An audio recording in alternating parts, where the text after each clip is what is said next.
할렐루야. 오늘 수요 기도회에 참여한 여러분 환영하며 축복합니다. 오늘도 말씀의 능력과 기도의 응답을 경험하는 복된 시간이 되기를 주님의 이름으로 축원합니다. 오늘 우리에게 주신 하나님 말씀은 사무엘상 5장 1절에서 12절까지 말씀입니다. 하나님의 말씀을 경청하시기 바랍니다. 블레셋 사람들이 하나님의 궤를 빼앗아 가지고 에벤 에셀에서부터 아스돗에 이르니라. 블레셋 사람들이 하나님의 궤를 가지고 다곤의 신전에 들어가서 다곤 곁에 두었더니 아스돗 사람들이 이튿날 일찍이 일어나 본즉 다곤이 여호와의 궤 앞에서 엎드려져 그 얼굴이 땅에 닿았는지라. 그들이 다곤을 일으켜 다시 그 자리에 세웠더니 그 이튿날 아침에 그들이 일찍이 일어나 본즉 다곤이 여호와의 궤 앞에서 또다시 엎드려져 얼굴이 땅에 닿았고 그 머리와 두 손목은 끊어져 문지방에 있고 다곤의 몸뚱이만 남았더라. 그러므로 다곤의 제사장들이나 다곤의 신전에 들어가는 자는 오늘까지 아스돗에 있는 다곤의 문지방을 밟지 아니하더라. 여호와의 손이 아스돗 사람에게 엄중히 더하사 독한 종기의 재앙으로 아스돗과 그 지역을 쳐서 망하게 하니 아스돗 사람들이 이를 보고 이르되 이스라엘 신의 궤를 우리와 함께 있지 못하게 할지라. 그의 손이 우리와 우리 신 다곤을 친다 하고 이에 사람을 보내어 블레셋 사람들의 모든 방백을 모으고 이르되 우리가 이스라엘 신의 궤를 어찌하려 하니 그들이 대답하되 이스라엘 신의 궤를 가드로 옮겨가라 하므로 이스라엘 신의 궤를 옮겨갔더니 그것을 옮겨간 후에 여호와의 손이 심히 큰 환난을 그 성읍에 더하사 성읍 사람들의 작은 자와 큰 자를 다 쳐서 독한 종기가 나게 하신지라. 이에 그들이 하나님의 궤를 에그론으로 보내니라. 하나님의 궤가 에그론에 이른즉 에그론 사람이 부르짖어 이르되 그들이 이스라엘 신의 궤를 우리에게로 가져다가 우리와 우리 백성을 죽이려 한다 하고 이에 사람을 보내어 블레셋 모든 방백을 모으고 이르되 이스라엘 신의 궤를 보내어 그 있던 곳으로 돌아가게 하고 우리와 우리 백성이 죽임 당함을 면하게 하자 하니 이는 온 성읍이 사망의 환난을 당함이라. 거기서 하나님의 손이 엄중하심으로 죽지 아니한 사람들은 독한 종기로 치심을 당해 성읍의 부르짖음이 하늘에 사무쳤더라. 아멘. 오늘도 이 말씀을 통해 우리에게 주신 하나님의 음성을 듣게 되길 바랍니다. 여러분, 칼은 잘 사용하면 유용하지만 잘못 사용하면 크게 해가 되긴 하죠. 그래서 어린아이들이나 혹은 정신적으로 안정이 되지 못하신 분들에게 칼을 들려주면 굉장히 위험합니다. 자칫 잘못하면 그 칼이 자신의 몸도 해칠 뿐 아니라 다른 사람까지도 해칠 수 있기 때문이죠. 그래서 그것은 그야말로 본인에게나 이웃들에게 저주와 재앙이 될 수밖에 없습니다. 몸을 해치지 않고 칼을 유용하게 사용할 수 있는 능력이 그들에게는 없기 때문이죠. 자, 그러나 칼을 감당할 능력이 있는 사람들에게 칼이 주어지면 얘기가 달라지죠. 그 칼로 맛있는 요리를 해서 가정을 행복하게 해줄 수 있고요. 그 칼로 환자를 수술하면 죽을 병에 걸린 사람도 살릴 수 있게 됩니다. 그래서 칼을 감당할 수 있는 능력이 있다라고 하는 건 무슨 뜻이냐면 칼이 가지고 있는 저주와 재앙의 에너지를 축복의 에너지로 변화시킬 수 있는 능력이 있다라고 하는 것과 같은 의미일 것입니다. 오늘 우리 시대의 가장 효과적인 에너지원이라고 하면 원자력 발전을 꼽습니다. 왜냐하면 가장 적은 돈을 들여 가장 많은 전력을 생산할 수 있기 때문이지요. 게다가 탄소가 배출되지 않기 때문에 단기적으로 보면 화력발전소보다 탄소를 저감하는 데는 아주 큰 효과가 있는 것이 원자력이기도 합니다. 문제는 원자력을 제대로 관리하지 못해서 방사능이 새기라도 하는 날이면 이건 엄청난 재앙이 될 수밖에 없는 것이죠. 중요한 것은 그 원자력을 제대로 관리할 수 있는 능력이 있느냐 하는 것입니다. 마찬가지로 우리 인간들에게 하나님은 저 칼과 같고 원자력과도 같습니다. 하나님께서 우리에게 은혜를 주실 때는요, 모든 사람이 그 은혜를 누리게 됩니다. 얼마나 큰 축복과 은혜가 쏟아지는지요. 문제는 사람들이 하나님의 은혜를 잊어버리고 하나님을 감당할 능력이 없는데 하나님을 받아서 그 하나님을 무시하고 멸시하고 그렇게 하나님을 외면한다면 하나님도 그들을 경멸하시고 하나님께서 그들을 재앙과 저주로 내리실 수밖에 없다는 것이죠. 하나님께서 특별히 이스라엘 민족을 택하시고 그들에게 제사장을 주신 이유는 하나님 안에 있는 이런 진노의 에너지를 축복의 에너지로 바꿀 수 있는 민족이 바로 이 민족이기 때문에 그렇습니다. 하나님께서는 애굽에서 진노하셔서 10가지 재앙을 내리지 않았습니까? 그 중에는 모든 장자를 다 죽이는 그런 죽음의 재앙까지 임하게 되었습니다. 그런데 이스라엘 백성들에게만큼은 이 재앙이 내리지 않았어요. 오히려 죽음의 영이 왔다가 유월하여 넘어갔습니다. 홍해가 갈라졌고 구름 기둥과 불 기둥이 그들을 인도해서 그들의 삶을 광야 생활 속에서 지켜주셨습니다. 게다가 하늘에서 만나가 내려서 그들이 굶지 않고 광야 내내 하나님의 은혜 속에 지낼 수 있는 엄청난 기적과 축복을 경험할 수 있었던 것이죠. 다시 말해서 이 세상에 하나님을 제대로 감당할 수 있는 민족은 오직 이스라엘 자손들밖에 없었다는 것이죠. 하나님 안에 있는 진노와 저주의 에너지를 축복의 에너지로 바꾸어서 그 하나님의 축복을 오롯이 누리며 그 축복을 받을 수 있는 민족이 바로 이스라엘 민족이었고, 하나님께서는 그들을 제사장 민족으로 세워서 그들에게 복을 주시고 그 복이 온 세상으로 흘러갈 수 있게 해 주신 것입니다. 문제는 이스라엘 자손들조차도 하나님을 무시하고 멸시하고 가볍게 여기는 불신앙을 보일 때가 있었던 것이죠. 그래서 블레셋과의 전쟁에서 하나님의 궤를 정말 미신적으로 활용하고 하나님을 너무너무 멸시하는 방식으로 이용하려 했기에 이스라엘은 결국 여호와의 법궤를 빼앗겨 버리고 말았습니다. 그 과정에서 홈니와 비느하스가 죽었고 엘리 제사장도 죽었습니다. 결국 이가봇 하나님의 영광이 이스라엘을 떠나버리고 말았습니다. 이제 하나님의 법궤는 블레셋의 포로가 되어버리고 말았습니다. 문제는 이 블레셋 사람들은 원자로와 같은 또 칼과 같은 하나님의 궤를 그들이 가져오기는 했지만 그 하나님을 감당할 능력이 그들에게는 없었다는 사실이죠. 하나님의 궤를 블레셋의 아스돗으로 가져온 사람들은요, 하나님의 궤를 그들의 신인 다곤 신전 곁에 전시를 해두었습니다. 오늘 2절 말씀해 보시면 블레셋 사람들이 하나님의 궤를 가지고 다곤의 신전에 들어가서 다곤 곁에 두었더니 그렇게 말씀하시죠. 그러니까 블레셋의 다곤 신은 바알의 아버지라고 불리는 신이고요. 머리와 몸통은 사람이지만 다리는 물고기인 형상을 한 신입니다. 블레셋 민족의 수호신으로 여겨지고 있죠. 이처럼 법궤를 다곤 신전 옆에 둔 이유는 두 가지일 텐데요. 우선 하나님이라는 이스라엘의 신은 저 블레셋 다곤의 신 앞에 굴복한 것이고, 그 하나님은 아무것도 아니고 우리 다곤 신이야말로 가장 위대한 신이다 라고 하는 것을 과시하고 싶었던 것이죠. 둘째는 혹시라도 하나님의 법궤에 아직까지 신적인 능력이 조금이라도 남아있다면 다곤 신 곁에 두어서 다곤 신의 능력으로 법궤의 능력을 짓누르려 했던 것입니다. 자, 그런데 사태는 그들이 의도한 것과는 전혀 다른 방향으로 흘러가게 되죠. 3절을 보시면 아스돗 사람들이 이튿날 일찍이 일어나 본즉 다곤이 여호와의 궤 앞에서 엎드려져 그 얼굴이 땅에 닿았는지라 그들이 다곤을 일으켜 다시 그 자리에 세웠으니 그랬습니다. 법궤를 포로로 붙들어 놓은 첫째 날 아침에 블레셋 사람들은 다곤의 신이 법궤 앞에 얼굴을 숙이고 엎드려 있는 것을 발견하게 된 것입니다. 다곤이 스스로 넘어졌든지 아니면 하나님의 주권을 인정하고 스스로 고개를 숙였던 것인지 알 수는 없지요.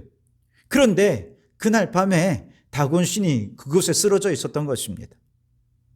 둘째 날이 되었을 때는 사태가 더 심각했어요. 4절에 보면 그 이튿날 아침에 그들이 일찍이 일어나 본즉 다곤이 여호와의 궤 앞에서 또다시 엎드려져 얼굴이 땅에 닿았고 그 머리와 두 손목은 끊어져 문지방에 있고 다곤의 몸뚱이만 남았더라 그랬습니다. 여기 이튿날 아침에 그들이 아침 일찍 일어났다 그랬는데요. 왜 그렇게 일찍 일어났을까요? 왜 그렇게 아침 일찍 일어나서 다곤 신전에 갔던 걸까요? 도대체 무엇을 기대하고 그 걸음을 걸었을까요?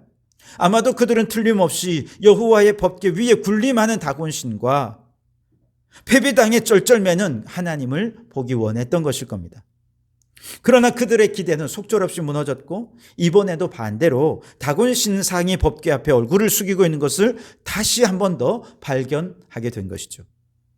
이 거짓된 신은 그저 사람들이 세워주긴 했지만 진정한 권능을 가진 하나님 앞에서 무너지고 엎드릴 수밖에 없는 정말 무기력한 신에 불과한 것이었죠. 이때 다곤은 머리와 두 손목이 끊겨져 버렸다 그랬어요. 이 다곤 씨는 더 이상 생각할 머리가 없어졌습니다. 행동할 수 있는 손도 끊어졌어요. 아무것도 할 수 없는 무능하고 무기력한 신이 되어버리고 말았다는 것이죠. 원래도 아무것도 할 수 없는 거짓 신이었지만 하나님의 그 옆에 붙여두니 다곤 씨는 더 무기력한 신이 될 수밖에 없었던 것입니다. 다시 말해서 이 블레셋 사람들은 원자로 같은 하나님의 엄청난 능력, 엄청난 에너지를 감당할 능력이 없었던 것이죠. 그래서 하나님 안에 있는 엄청난 축복의 에너지를 받고서도 오히려 그들은 저주와 재앙으로 시달릴 수밖에 없었습니다. 다곤 신 앞에서 하나님의 권능을 나타내신 하나님은 이제 블레셋 사람들 앞에 자신의 권능을 드러내며 공포에 떨게 만드는데요. 사실 블레셋은 모든 면에서 선진 기술을 가지고 우월하게 지배할 수 있는 강력한 정치력과 군사력을 가진 나라였습니다. 게다가 지금 법궤가 있는 이곳은 그 우월한 블레셋의 한복판이 아닙니까? 그런데 놀랍게도 이렇게 포로로 잡혀온 연약한 하나님의 법궤가 오히려 블레셋 땅을 지배하기 시작한 것입니다. 자, 6절에 보시면 여호와의 손이 아스돗 사람에게 엄중히 더하사 독한 종기의 재앙으로 아스돗과 그 지역을 쳐서 망하게 하니 그렇게 말씀하시죠.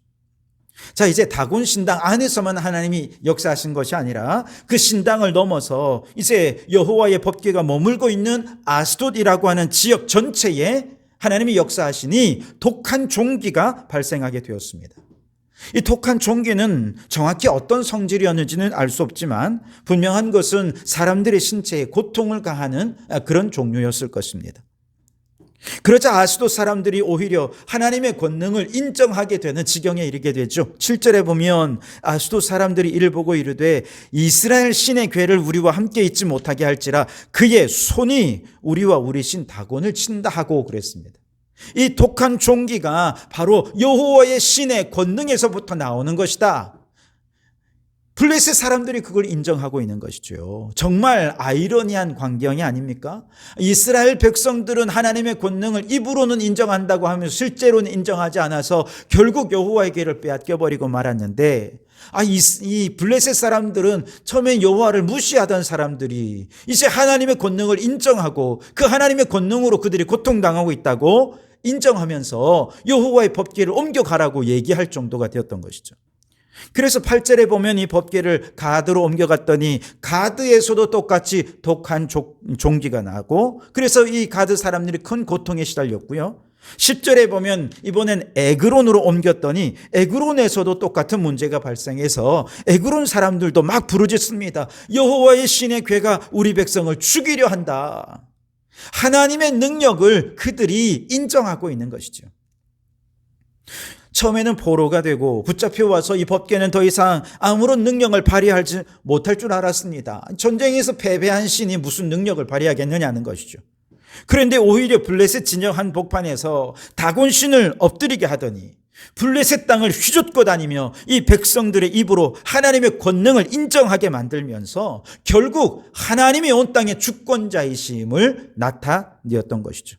가장 연약하던 하나님의 법궤가 가장 큰 능력을 나타낸 것입니다.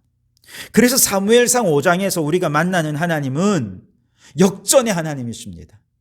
가난한 자로 부한 자를 부끄럽게 하시고 미련한 자로 지혜로운 자를 부끄럽게 하시는 하나님이십니다.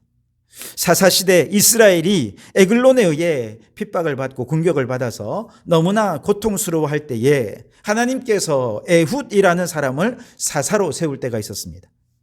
그때 에훗은 왼손잡이였어요.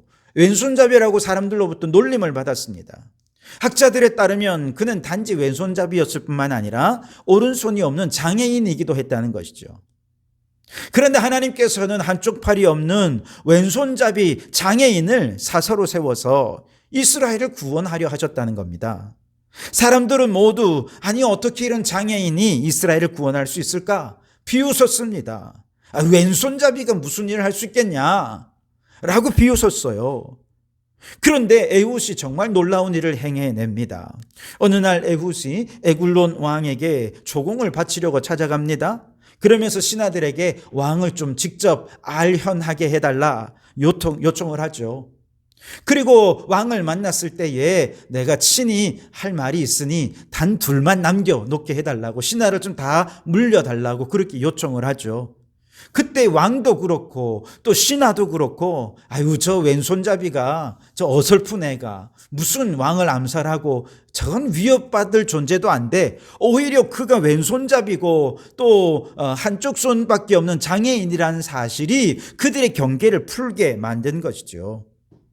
결국 왕과 에훗 두 사람만 남게 되었고, 에훗은 그 자리에서 왕을 칼로 찔러 죽이면서 드디어 이스라엘 백성들을 에글론에서 건져내는 사사의 사명을 완성해낼 수 있게 되었던 것이죠. 여러분, 하나님은 모두가 장애인이라고 왼손잡이라고 무시하던 에훗을 들어 건강한 자들을 부끄럽게 하고 이스라엘을 구원해 내셨습니다. 이것이 바로 하나님이 우리 가운데 행하시는 일들이라는 것입니다.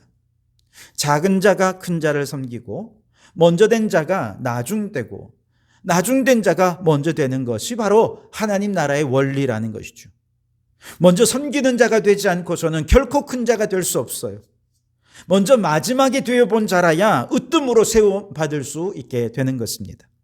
예수님도 십자가에 가장 연약하고 무능한 것을 통해 죄인들을 구원하지 않으셨습니까?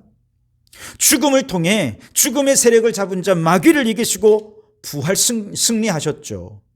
사도 바울은 육체의 가시와도 같은 육체의 질병을 가진 자였지만 아시아와 유럽을 오가며 복음을 전하는 일꾼이 되었습니다.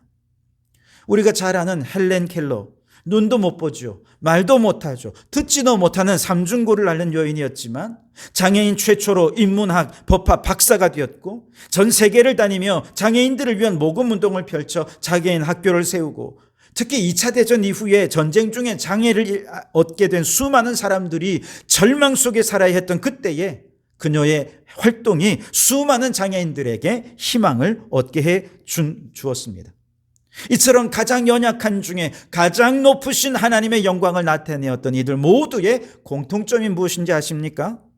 그들은 비록 연약한 자들이었지만 원자로 같으신 하나님을 감당할 만한 믿음이 있는 자들이었다는 것입니다. 예수님은 하나님과 하나이셨기 때문에 십자가와 죽음이라는 가장 절망적인 상황에서 하나님의 구원의 능력과 영광을 가장 극적으로 드러내실 수 있었습니다. 사도 바울도 십자가의 능력을 믿고 그 십자가만 자랑하는 자였기에 전 세계를 다니며 예수 복음의 능력을 나타낼 수 있었던 것이죠. 여러분 6절에 다시 보시면 독한 종기가 블레셋에 시작될 때 이렇게 얘기합니다. 여호와의 손이 아스돗 사람에게 엄중히 더하사, 그렇게 말씀하십니다. 11절 하반절에도 보시면 이는 온 성읍이 사망의 환난을 당함이라 거기서 하나님의 손이 엄중하심으로 라고 말씀하십니다. 하나님의 손이 엄중하시다. 이때 엄중하다라고 하는 말 히브리어로 카보드라는 단어인데 영광이라는 뜻입니다. 블레셋 사람들에게 독한 종기로 재앙을 내리시는 것은 저 우상 숭배자들 안에 하나님의 영광이 가장 극적으로 나타나는 순간이었다는 것이죠. 여러분 이게 무엇을 말하는지 아십니까? 우리가 좀 공부를 좀 못해도 원자로 같으신 하나님을 내가 믿고 그 하나님을 존귀히 여길 수 있는, 하나님을 감당할 만한 믿음이 있는 사람이라고 한다면 하나님은 그를 사용하셔서 세상의 똑똑한 자 부끄럽게 하시고 하나님의 영광을 온 세상에 나타내는 축복된 존재가 되게 해 주신다는 것입니다. 아무리 가난한 사람이라도 원자로 같으신 하나님을 감당할 만한 믿음만 있으면 하나님께서는 그를 통해 세상의 부자들을 부끄럽게 하시면서 하나님의 영광을 나타내신다는 거예요. 몸이 건강하지 않고 질병으로 고통당하는 사람이라 해도 원자로 같으신 하나님을 감당할 만한 믿음이 있는 사람이라고 한다면 하나님께서는 바로 그를 들어 사용하셔서 건강한 자들도 할 수 없는 위대한 일들을 감당하게 하시며 하나님의 영광을 나타내신다는 거예요. 그래서 사도 바울은 고백합니다. 내가 약할 그때가 곧 강함이라. 아멘. 여러분, 원자로 같으신 하나님을 감당할 만한 충분한 믿음의 사람들이 되실 수 있기를 바랍니다. 그래서 포로된 법궤가 블레셋 전체를 흔들었던 것처럼 가장 연약한 그때에 하나님의 영광을 온 세상에 나타내는 우리 성도들이 되실 수 있기를 주님의 이름으로 축원합니다. 기도하겠습니다. 오 하나님, 하나님은 원자력같이 엄청난 에너지와 능력을 가지신 분인 줄 믿습니다. 우리에게 은혜를 주실 때에는 한없는 은혜와 사랑과 축복을 쏟아 부어 주시는 분이신 줄 믿습니다. 오 주님, 우리가 그 하나님을 감당할 믿음을 더하여 주시옵소서. 그 하나님을 하나님으로 믿고 그 이름에 합당한 영광을 돌려드릴 때에 하나님의 전능하신 능력으로 풍성한 복을 내려 주시옵소서. 그 하나님의 능력으로 죽음이 생명으로 바뀌고 질병이 건강으로 바뀌고 절망이 변하여 희망이 되는 놀라운 축복이 있게 해 주옵소서. 오 하나님, 우리 하나님은 역전의 주인공이신 줄 믿습니다. 이스라엘은 패배했고 여호와의 궤도 포로되어 있었지만 가장 연약한 순간 오히려 하나님의 가장 큰 영광을 나타내는 역전의 순간이었던 것을 보게 됩니다. 오 하나님, 우리도 가장 연약하고 가장 힘이 없고 가장 무력한 그 순간에 원자력 같은 축복의 에너지를 온 세상에 나타내는 역전의 주인공이 되게 해 주옵소서. 오늘 나는 부족하고 연약하지만 오직 믿음으로 하나님 의지해서 나의 연약함 그때에 하나님의 강함을 나타내며 하나님의 영광을 드러내는 저희들이 되게 해 주시옵소서. 예수님 이름으로 기도하옵나이다. 아멘.